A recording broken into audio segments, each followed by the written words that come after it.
welcome to the Teddy Keaton Show here on HBCU Gameday. I am Sylvester Williams, and I'm joined by the one and only Coach Teddy Keaton. How you doing, Coach?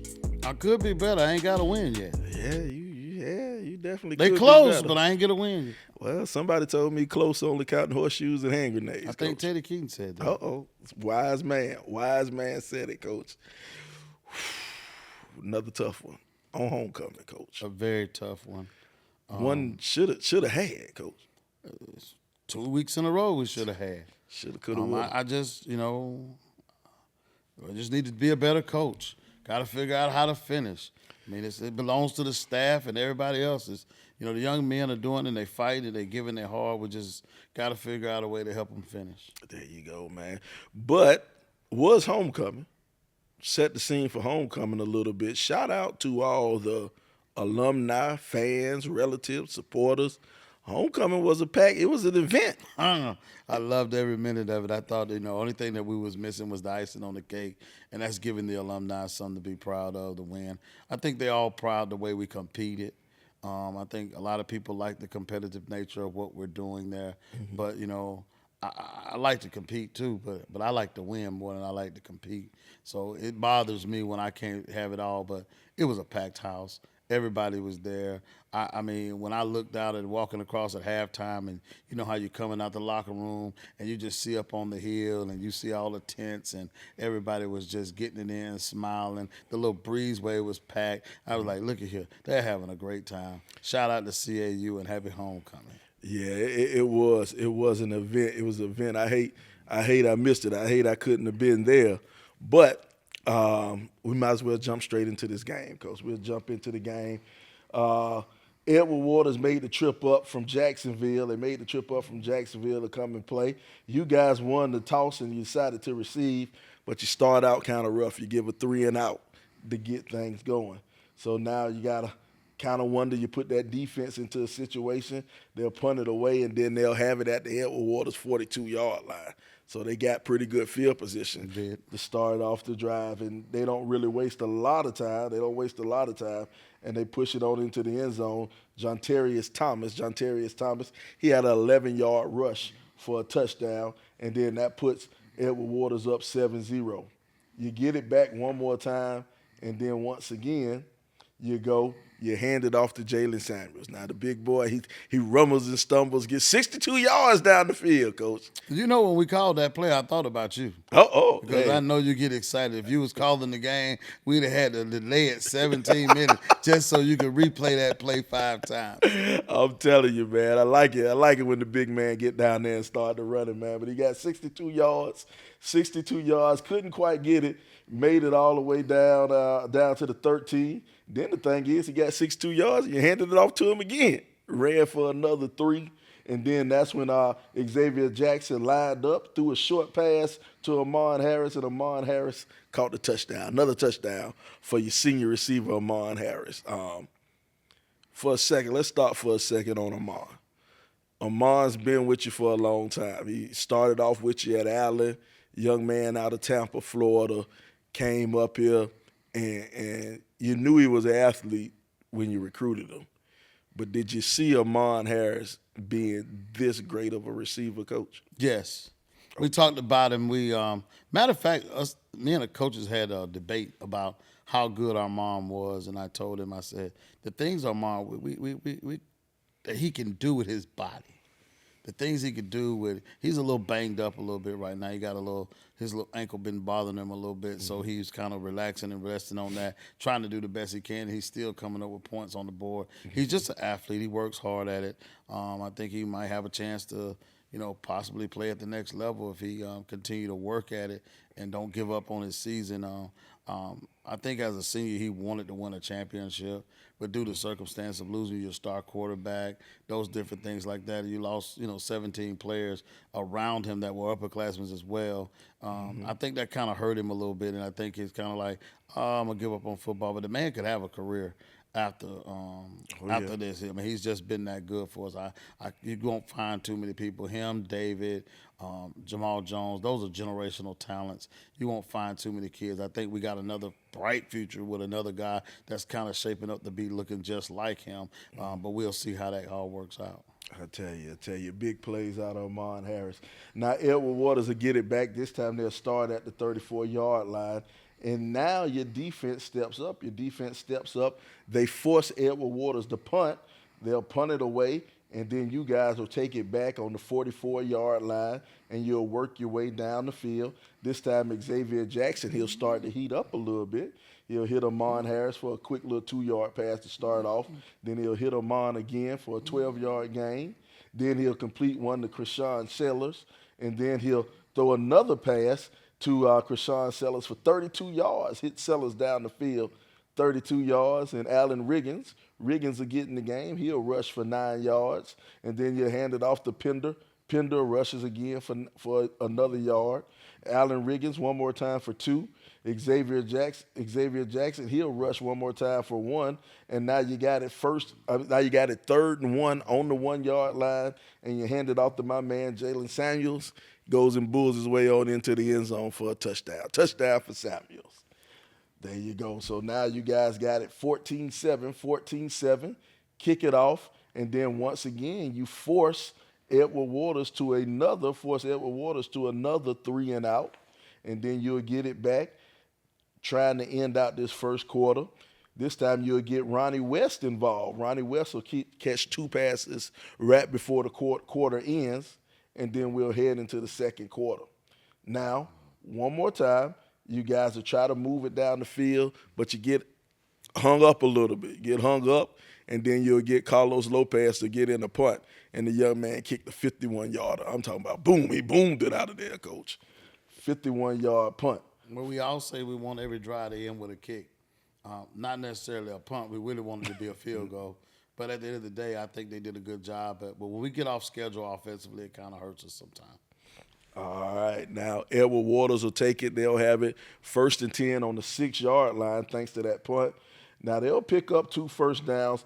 You also got a pass interference penalty. You got a pass interference penalty on Houston, KJ Houston. KJ Houston, another bright spot on the defense over there. He a young one, but he stepped up. Too bad he had that pass interference. But well, I think that was I'll take the pass interference he got. I mean, he was playing good football, doing a lot of great things. KJ Houston is a freshman out of Austin, Texas, LBJ, and he's done a really good job. And I think he's added value to his position to be able to come in as a true freshman and really make some plays. I think the only thing he's missing is an interception. He plays on a lot of special teams for us as well. All right. Now the defense bowled up. They got a little strong on that one, and they forced another punt, and then they'll hand it back to you, and you guys will try to push it down the field one more time. You know, you'll move it around and spread it around to quite a few people, and then the next thing you know, you kind of get bogged down. You make it all the way down to the 15-yard line. You get bogged down, and then you bring on our young freshman again, Carlos Lopez, and Lopez nails a field goal, 26-yard field goal for Lopez. Lopez, man, for a youngster, he's handling all the kicking responsibilities and doing a pretty good job. Well, you see the moral of the story is all the true freshmen. Carlos Lopez out of Carrollton came in. He does all the kicking jobs, does a really good job at doing that. And he's become Mr. Dependable. When we get in those places, as I alluded to earlier, we want all drives to end with a kick. And if Carlos can get in position to make us a field goal, to get points on the board, that's what we want. All right, now you guys will have it score 17-7. Edward Waters will take it off. They'll start the drive this time at the 30-yard line. And now they'll move the ball up the field. They'll move it. They'll kind of work it around. They got a couple of big plays, 18 yards, 15 yards, a couple of those plays, and then they'll get it to you 1st and 10 on the 16-yard line. And then Bodden, the quarterback for Edward Waters, he'll complete a touchdown pass, and then that'll make the score 14-17. Now you guys will have it one more time, and we want to see how you respond.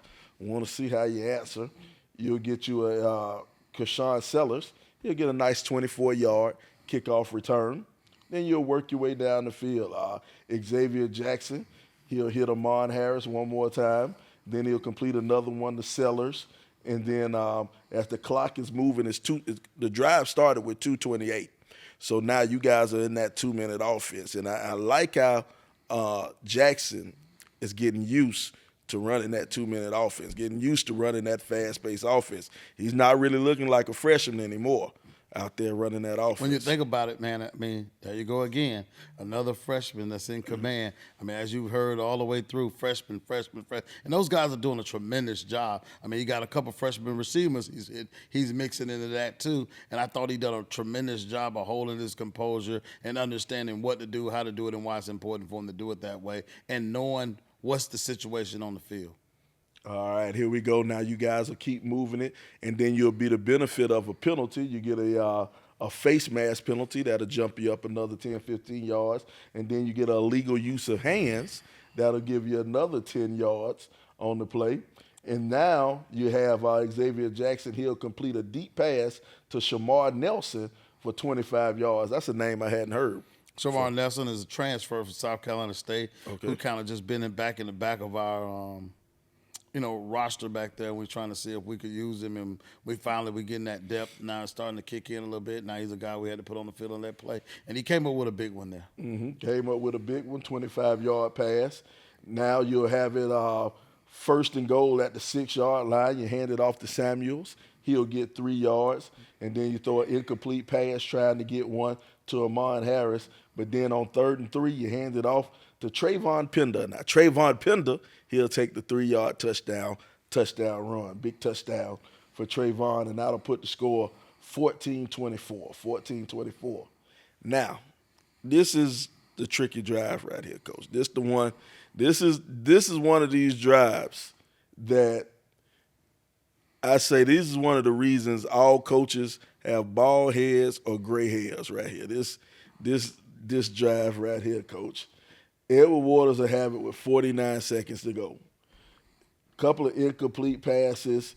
They'll get it to the 43-yard line, and then Bowden, he'll just throw one up in the end zone, try to throw the Hail Mary, and he ends up completing it, Coach. You got 2 players down there, 3 players down there. Couldn't knock it down, Coach. Only thing was missing is the replay of the band being in the end zone and you trying to run them over because those guys have scored a touchdown. And I was really probably one of the most hurting experiences because we had 3 guys standing around and not one of them attempted to knock the ball out of his hand. But they all 3 freshmen. They, I guess they thought that because the time expired or the horn had blown that the game was over and it wasn't going to count. But that's just stuff we got to do. We got to do a better job as a coach. We got to put that situation in practice right before the half. We got to do a better job of training them on that situation. And now every time something bad happened in the game, we add these situations to practice, and hopefully they'll learn from them so they'll know how important they are. I tell you, that was a tough one.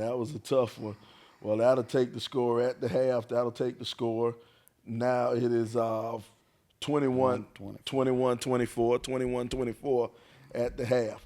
Edward Waters will get the ball to start off at the half, and then defense holds. Defense has been doing a pretty good job so far this first half. First drive, they'll come out. They'll give up 2 first downs, but then force the punt. Now, after they force the punt, you guys will get it, and then you'll have a 3 and out. 3 and out didn't quite work for you, and you guys will punt it away. Now, we'll go back one more time. And Edward Waters will have it. They'll run a couple of plays. They'll run 3 plays, pick up a first down, and then they'll throw another little short gain in there on 1st and 10. But on 3rd and 9, Noah Bowden, he's intercepted by Mamadou Sile. Mamadou Sile intercepted it and took it 33 yards down to the Edward Waters 17. Mamadou Sile, I hadn't heard that name a lot, Coach. There's a lot of people name you ain't heard. We deep in the book. Y'all deep in the books now. We deep in the book. Another young man who came from a D3 program. Really needs some time in the weight room to get better, but he's shown some signs as we've grown. We're deep in that roster now. We're almost down to the walk-on section, trying to finish out the season. But this is something, though, that's a lesson for a lot of the youngsters out there watching the show. You know, you don't know when your number's going to get called. Amen. You don't know how your number's going to get called.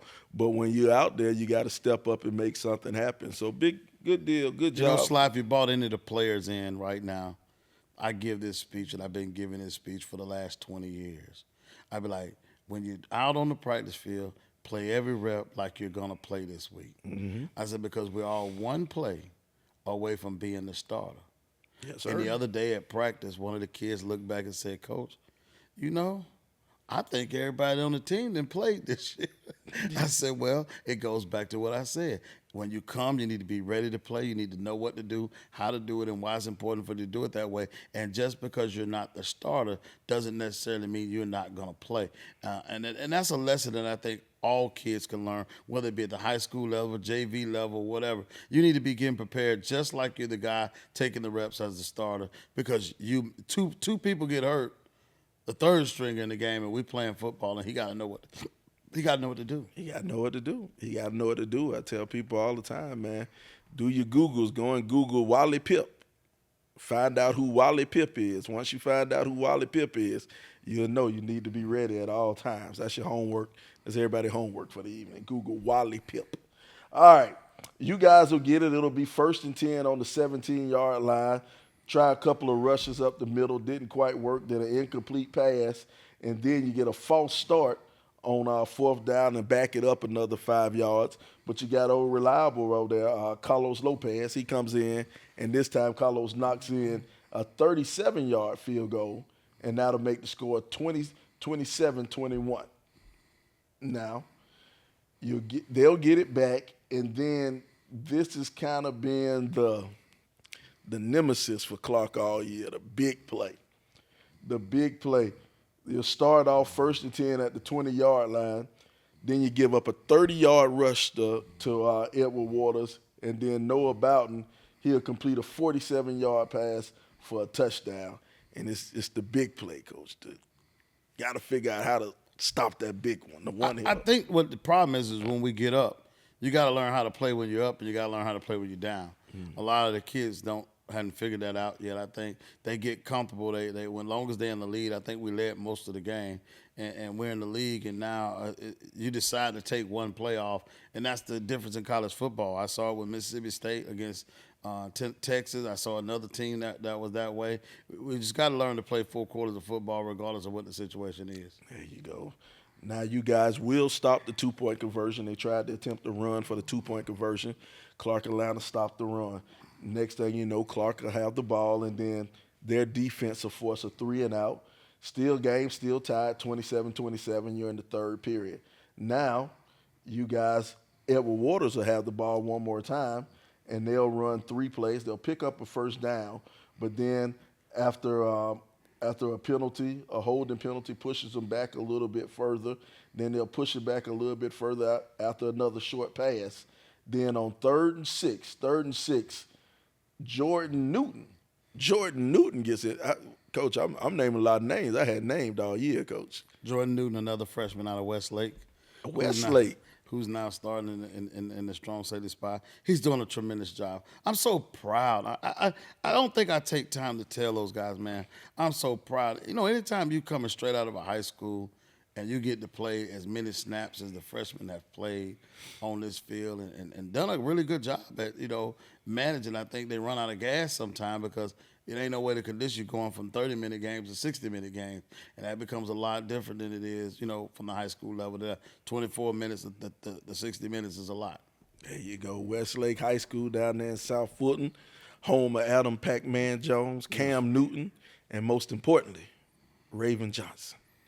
University of South Carolina Gamecocks, came from Westlake. And also another, I forgot the young lady's name. She a wrestler. It's a sister who's a wrestler, came from Westlake. Somebody will let me know. She was a track star while she was at Westlake. Anyway, that's neither here nor there. But Clark Atlanta, they'll have the ball 1st and 10 on the 29-yard line. After a couple of incomplete passes, then they'll throw a 24-yard pass to David Martin, And then Allen Riggins, he'll pick up the slack and he'll rush 5 yards. And Allen Riggins will push it on into the end zone. And now the score is 34-27. 34-27, Clark Atlanta on top.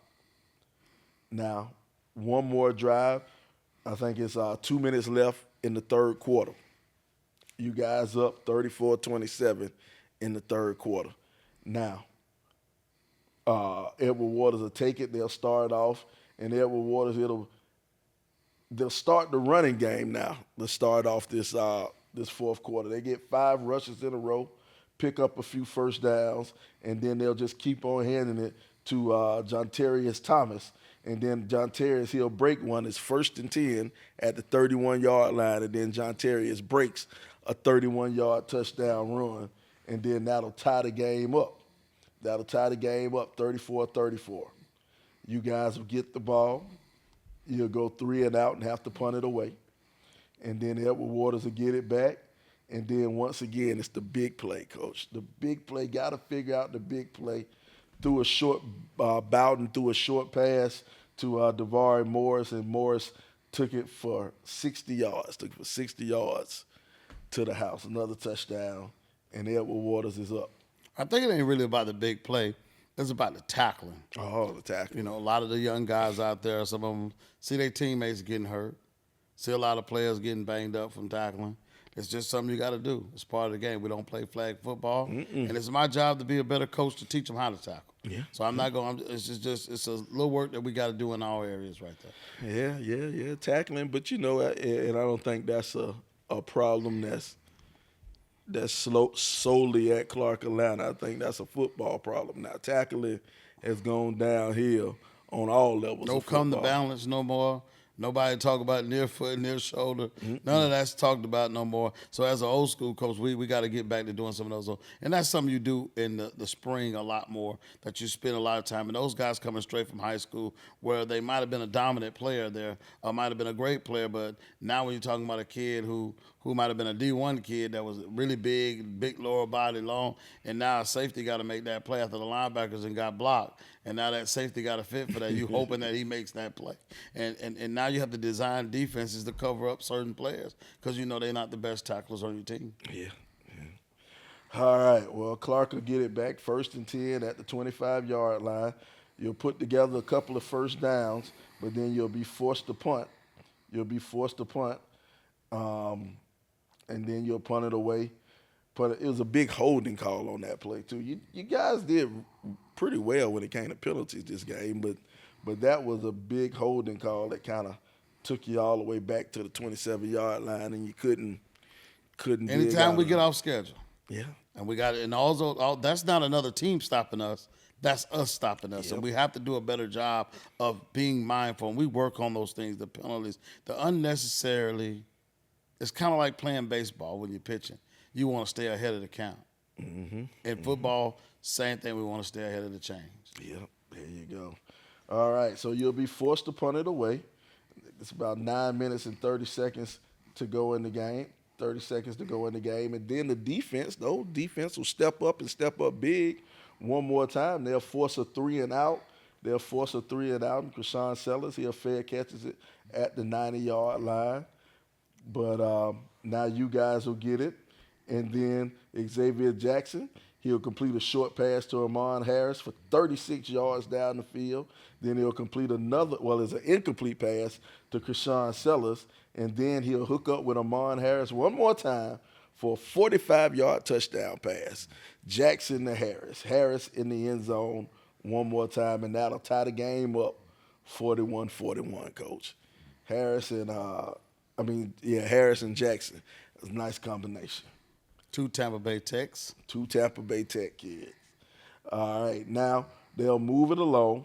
Edward Waters will get it one more time, and then Edward Waters doesn't waste any time. We talked about the missed tackling. Brady Tillman, this time he'll run straight up the middle, 57 yards for a touchdown. 57 yards straight to the end zone. And then that'll bring the score 48-41, 48-41, 5.5 minutes to go. 5.5 minutes to go, and this one might have been the one that hurt. You start off the drive, you'll get a 5-yard loss, Xavier Jackson runs and he gets a 5-yard loss and he fumbles the ball. But then we managed to get it back. I think was that Derek McIntosh. Derek McIntosh jumped on top of it. And then here on 2nd and 15, you had Jackson kind of scrambling out to his right, looking for a receiver. Didn't find him. Threw it to the wrong man, and he took it back to the house. Pick 6 back to the house. Probably one of the most disappointing things that you want to see in his last 2 drives here is first the quarterback thinking he got to make him a play. He was trying his best to make a play, misread it, thought he had put a little more zip on it and kind of threw it and lobbed it up there with too much light air, and the guy robbed him of it and got it and took it for a touchdown. Now that puts you down 2 possessions. Then we come back. You come on back right here the next drive. You'll complete a short pass to Amon Harris for 15 yards. Then you'll throw another short pass to Amon Harris, and he turns it into an 18-yard gain. And then Jackson is sacked for a loss, and when he's sacked, ball pops loose, fumble, and that's your ball game. You're trying to make me relive that. I thought that was another dead moment, but we all know with 6 minutes left in the game, there's enough time for us to get 2 possessions out of that and possibly score. I'm not going to beat my freshmen up. He did a good job. He did a really good job, and I thought he tried, and I think he was trying to just be a leader and an all-world beater. And I told him, sometimes we got to, when you leave, plays on the ground, you have made back-to-back mistakes, and I really felt that we could have did a better job. But that's us as coaches, players, and all. We got to be more in sync, and we got to get better at putting him in better situations to win games. Taking a look at some of the final stats, you had 10 penalties, but it was only 73 yards. Defense was kind of tough. Now, defense, they had a lot of great plays that first half, but they ended up giving up 633 yards, and a bulk of that came all in the second half. I think one of the things that we got going on at Clark, Coach, we spoke about it a lot. I think you got 17 kids who went down with injury, 17 kids who out for the year. And so now you got to deal with guys who you thought weren't going to get a lot of playing time, you guys who thought were going to be guys who just come in and give your starters a breather. Now these guys out there playing key moments, and sometimes the moment may be a little bit bigger than them, Coach. So. Yeah, a moment get too big. We understand. That's not an excuse. We do recruit, and we try our best to do. We expect guys to be able to come in and do the things they need to do. Like I said, we got to do a better job as coaching. I got to do a better job of getting them prepared, and we also got to do a better job of scheming to those guys to help, help them out and play to their strengths. And I think that's something we've been working on for a second here. We never thought we would be in this situation here, that you got walk-ons that are actually playing and they're doing a pretty decent job, So, the conversation is going to be different when we get to fall exit meetings, when you done played in 7 or 8 ball games and you're actually contributing to the team. Mama's going to call and ask for a scholarship. They're going to need some more money. We're going to need some more money, so Coach. It's a decent situation. And I think our second half woes are coming from the possibility of being wore down. They play pretty good, solid defense the first, second, and midway through the third. It's always around that middle of the third, top of the fourth quarter. Somebody's too dead tired. Somebody forgets to fill a gap. Somebody forget a double team, because fatigue makes a coward out of all of us. So I got goals for the spring. We got to get in better shape. Mm-hmm. We got to work the guys now, and I think our coaches will do a little bit better job of coaching the guys that are not playing a little more, so that they don't be limited at what they can call with them. Especially on our defense side, we be limited with what you can call with them because they only know a small package of it. Yeah. Let's look at some of the individual stats. Xavier Jackson, your freshman, he was 23 for 44 for 292 yards. And I think this is his first game he didn't have a touchdown pass. He did throw one interception with the 2 fumbles. Only gave up the 1 sack, Coach. Offensive line only gave up the 1 sack. So that's a bright spot. That's a lot of young kids playing in that area too. Mm-hmm. There's a lot of young kids playing, period. I mean, I think this is the first time since I started Allen that I had this many young kids to be on a field at the same time. But we all know the story of what happened at Allen with those guys all got to playing and they got better and better. I mean, they just kept getting better and better every season. And I think that these guys on that trajectory as well. Just proud of them. I mean, winning doesn't always come from the scoreboard. Yeah. And as a coach, if all you play for is the wins, you'll be disappointed. It's just like I tell people, don't have expectations. The moment you set expectations for an 18 to 20-year-old kid, now you're looking to be disappointed. So I try not to set expectations for those kids. I try to let them develop into who they were going to become, because I've seen it one too many times that he might be okay as an average as a freshman. By the time he get to his sophomore year, you start seeing growth. And the thing about what we got going on is I'm starting to see growth now on the back end of a season, that you see that the loss against what's his name was 54, then the loss against Albany State was 32-7, then you get to Miles and it's 20-27. Now we get to Edward Waters and we're in the last 6 minutes of the game and we still 44-41 or something of that nature. There we was in position until we had the fumble and the 2 turnovers that turned into points that really could have been the difference in a ball game. Very true, very true. Now let's look at some of your rushing. Jalen Samuels, he had 12 carries, 77 yards, and a touchdown. Then you go over to receiving. Amon Harris with another big game for Amon. Amon, 9 receptions, 147 yards. 9 receptions and 147 yards for Amon. Amon, you talked about it, his chances of a, post-career, and, he's looking to get into some of these all-star games and stuff at the end of this year. Keep putting up numbers like that. It's gonna be hard to deny him. He's our only national D2 player. He's a first team national D2 player. Yeah. So exactly. and I like that All-American, and I like that. Amon's a worker. He's always been a tremendous athlete. I think he's going to do well for us. He's created value for himself to have an opportunity to be able to showcase his talents at the next level. And I think he just need to finish his career out the way he needs to finish it out, so that he can get in front of the scouts and show what he can show. And there's a real good chance that you find, like I said, they're generational talents. I mean, he catches balls like Smith, that played at Alabama, that played with the Philadelphia Eagles. Oh, okay. I look at him, and he runs routes as smooth as that guy does. He catches the ball. He can and will block off the edge if need be. There's a lot of things that he brings to the table that I think that he might have an opportunity to do something special later. All right. Well, before we get ready for the next game, we want to take a little bit of time out to talk about the Anthony Lawrence collection. Coach Keaton's over here sporting the Anthony Lawrence collection. He has on his red Anthony Lawrence sweater with the Panther logo on the front of it. And as a matter of fact, Coach, you was on the sideline looking sharp. I had the new one on this year. I had the CAU with the Atlanta A in the middle of it.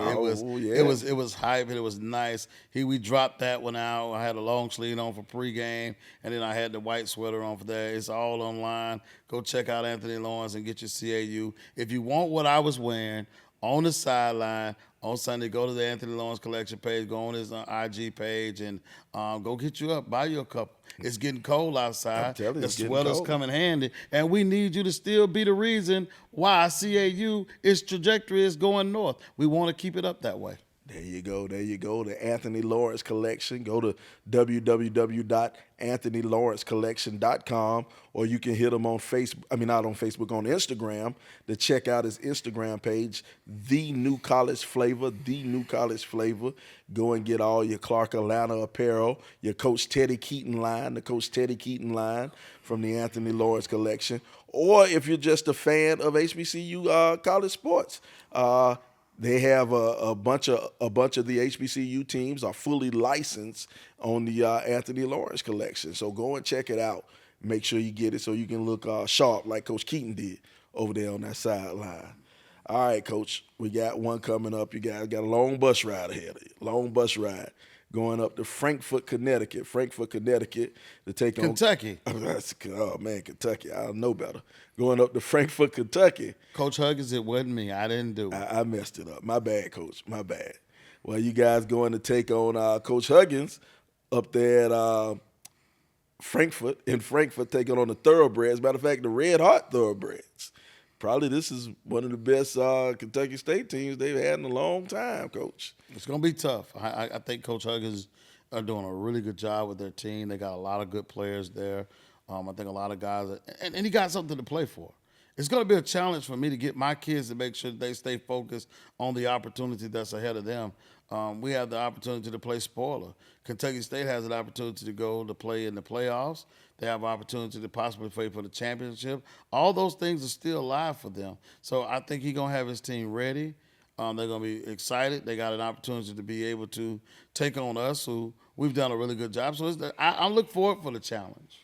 There you go, man. I'm telling everybody, all the Clark Atlanta fans, you can go ahead and, matter of fact, you get you a cheap flight. Get your cheap flight on Spirit of Frontier right to Cincinnati and just drive on to Frankfurt. That's about hour drive from Cincinnati, maybe a little bit longer. Don't tempt me. Oh, yeah, I tell you. Or you can take the drive. You can take the drive straight up 75, get to Lexington and hang a left. I think I'm going to take the drive and on the bus. I got a lot I need to think about. I mean, I watch the trees and the scenery. As I say again, I'm so proud of the young men that play for me, the walk-ons that are now having an opportunity that probably would have never had an opportunity, a chance to evaluate your roster from top to bottom with a lot of guys being able to play that typically, if everybody was healthy, probably would have never seen any playing time till the spring. So I always tell the kids it didn't happen to us, it happened for us. So it gave us an opportunity for some of those guys to establish themselves early, and you got to see some of the guys in a game that you possibly would have never got to see them play in a live game until you got to that starting spot possibly. So I think there's some good in what's going on at Clark Atlanta. There's also the only thing that's not happening is the wins and the finishing. But I'm really proud of the effort and the commitment that they've established and creating value for themselves as individuals. Well, I think that's going to come along. Like you said, you remember at Allen, you had a real young team at Allen, and then you saw what you end up doing with those guys as they became seniors and juniors. Saw what happened. As long as they stick to the process, stick to the program, good stuff will happen. So all you Clark Atlanta fans, if you can't make the trip up to Frankfurt, the game will be on the SIAC network. It will be on the SIAC network. Not quite sure who has the call. I won't have the call. I'll be someplace else.